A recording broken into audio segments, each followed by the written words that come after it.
Hi, I'm Jen Petrella, and I did my final project on Acer Saccharum.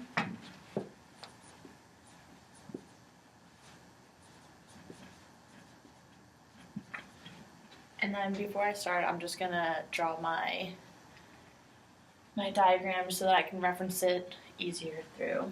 So I'm just gonna start off showing that this is elevation here.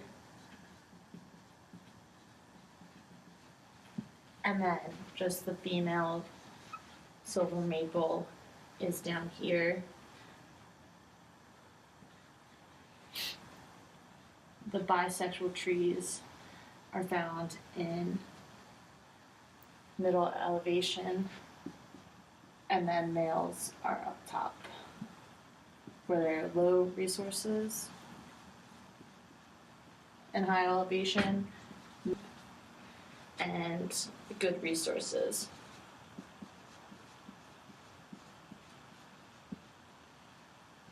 In my project on Acer Saccharum, which is the silver maple, it's in the Aceraceae family, which is the maple family.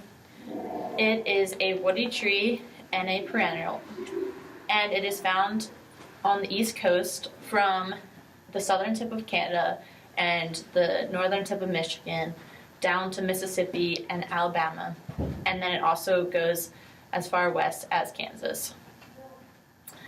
It is an enteroperious life cycle, and that just means that it continues to reproduce throughout its life cycle. It is pollinated by wind pollination, and it depends on if it's male or female. There is only male flowers, there's only female flowers, and there's bisexual flowers. So if it's a female, it's always at lower elevations where resources are good, and it's more likely to be pollinated by near trees than far trees. And if it's a male, it is found in higher elevations where there are lower resources, and then the bisexual trees are in the middle. So in Holland, they did a study on the silver maple trees, and they figured out that some tree produces female flowers one year and then both male and female flowers the next year, but trees that are strictly male only produce male flowers, and they do not change compared to the trees that are bisexual but only produce female flowers in a year. So it's pollinated by wind pollination. In North America, the silver maple is the first to bloom, so that means that it has a less chance of getting pollination contamination with other plants that are pollinating.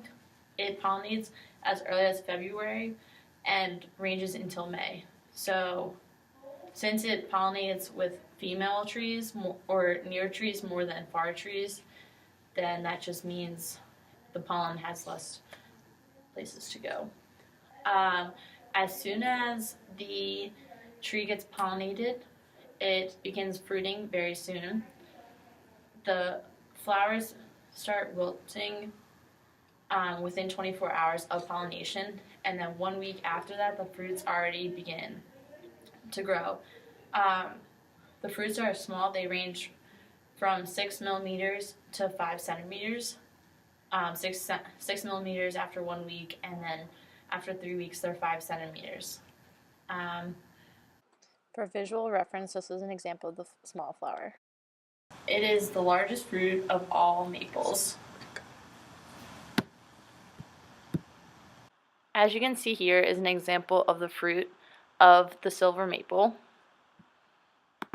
One thing that I forgot to mention previously is that silver maples grow in a wide variety of soil types. So it can be acidic or not, and that goes along with the resources that they can grow with, good resources or bad resources. That's the end of my video. Thank you for watching, and have a great break.